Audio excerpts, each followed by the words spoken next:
Hi friends, welcome back to our channel. நம்ம சேனலில் subscribe பண்ணாதவங்க சப்ஸ்கிரைப் பண்ணிக்கோங்க. மறக்காமல் லைக் பண்ணி சப்போர்ட் பண்ணுங்க. நாளைக்கான ப்ரோமோவில் என்ன நடக்குது பார்த்தீங்கன்னா, சந்திரகலா அந்த மகேஷோட ஃபோனை எடுத்து அதில் இருக்க ஃபோட்டோஸ் எல்லாத்தையுமே பார்த்து அங்கே இருக்க சின்ன பொண்ணுக்கிட்ட சிவனாண்டி கிட்ட கொடுக்க சொல்லிட்டு அந்த ஃபோனையும் கொடுத்து அனுப்புவாங்க. சிவனாண்டியும் பார்த்தீங்கன்னா அந்த ஃபோன் ஓப்பன் பண்ணி அதில் இருக்க ஃபோட்டோஸ் எல்லாத்தையுமே பார்த்துட்டு அவர் மனசுக்குள்ளேயே ஒரு பிளான் போட்டுருவார். எப்படியாச்சும் அந்த மகேஷ் இங்கே திரும்பி வந்தால் இந்த நிச்சயதார்த்தம் நடக்காமல் நம்ம தடுத்தே ஆகணும். அதுக்கு இந்த ஃபோட்டோஸ் நமக்கு பின்னாடி யூஸ் ஆகும். ஏன்னா சாமுண்டீஸ்வரி தன்னோட பொண்ணுக்கு எப்படிப்பட்ட ஒரு மாப்பிள்ளையை பார்த்துருக்கான்னு சொல்லி அவளை எல்லார் முன்னாடியே அசிங்கப்படுத்தினா கண்டிப்பாக அவள் தலை குனிஞ்சு நிற்கிற மாதிரியான ஒரு சுச்சுவேஷன் வரும். இதை நமக்கு சாதகமாக எப்படியாச்சும் யூஸ் பண்ணிக்கணுன்ற மாதிரி அவர் பார்த்துட்ருப்பாங்க. இங்கே கார்த்திக் பார்த்திங்கன்னா ரேவதியை கூப்பிடுறதுக்காக போயிருப்பாங்க. அங்கே ரோகிணி ஸ்வாதியும் வந்துட்டு ரேவதியை சமாதானப்படுத்தி கூட்டிகிட்டு வந்துட்டு இருக்கும்போது கார்த்திக் வந்துட்டு நான் ரேவதி கிட்ட தனியாக பேசணும், நீங்கள் போங்க அப்படின்னு வந்து சொல்லுவாங்க. ரெண்டு பேருமே அங்கேருந்து கிளம்பி போனதுக்கப்புறம் கார்த்திக் வந்துட்டு உங்கள் அம்மா உங்களை சீக்கிரமாக வர சொன்னாங்க, வாங்க அப்படின்னு வந்து கூப்பிடுவாங்க.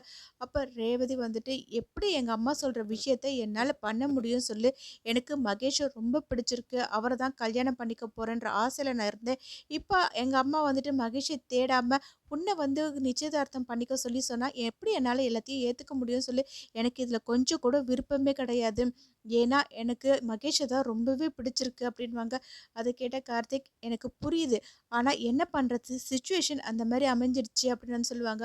அப்போ ரேவதி வந்துட்டு சரி நீ சொல்கிறன்றதுக்காக நான் கீழே இறங்கி வரேன், எங்கள் அம்மா சொன்ன மாதிரி நான் நிச்சயதார்த்தத்துக்கும் சம்மதம் சொல்கிறேன், ஆனால் நீ எனக்காக ஒரு விஷயம் பண்ணணும் அப்படின்னு சொல்லி கேட்பாங்க. அதை கேட்ட கார்த்திக் என்ன சொல்கிறேன், எனக்கு ஒன்றும் புரியவே இல்லையே அப்படின்னு வந்து கேட்கும்போது அப்போ ரேவதி வந்துட்டு சரி நான் உன்கிட்ட எல்லாமே சொல்கிறேன், அம்மா சொன்ன மாதிரி இந்த நிச்சயதார்த்தம் நடக்கட்டும், நம்ம ரெண்டு பேருமே மோதிரம் மாற்றிக்கலாம், நீ என் கையில் மோதிரத்தையும் மாட்டி விடு, ஆனால் கல்யாணம் எனக்கு மகேஷ் கூட மட்டும்தான் நடக்கணும், ஏன்னா எனக்கு மகேஷை தான் பிடிச்சிருக்குது, அதுக்குள்ளேயும் எப்படியாச்சும் மகேஷை தேடி கண்டுபிடிச்சி நீ எனக்கு கல்யாணம் பண்ணி வைப்பேன்னு சொல்லி எனக்கு சத்தியம் பண்ணி கொடு அப்படின்வாங்க.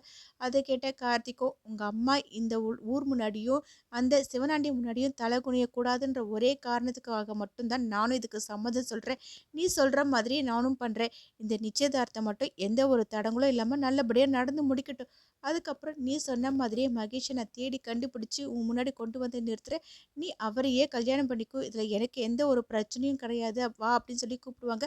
அது கேட்ட ரேவதியும் நீ சொல்கிறன்ற ஒரே காரணத்துக்காக மட்டும்தான் நான் உன் கூட வரனே, என்னை மட்டும் நீ ஏமாற்றவே கூடாது, ஏன்னா எனக்கு உன் மேலே நம்பிக்கை இருக்குது, நீ பொய் சொல்ல மாட்டேன், என்னையும் மகேஷையும் சேர்த்து வைப்பேன்ற நம்பிக்கையில் தான் நான் இப்போ உன் கூட வரேன் அப்படின்னாங்க. அதை கேட்ட கார்த்திக்கும் கண்டிப்பாக நான் அதை நடத்தி வைப்பேன், இப்போ வா அப்படின்னு சொல்லிட்டு ரேவதியை கூப்பிட்டு போவாங்க. இப்படி இந்த ப்ரோமோ எண்ட் ஆகும். நெக்ஸ்ட் எபிசோடில் என்ன நடக்கு தெரிஞ்சுக்க நம்ம சேனல் லைக் பண்ணி ஷேர் பண்ணுங்கள். மறக்காமல் சப்ஸ்கிரைப் பண்ணிக்கோங்க. தேங்க்யூ.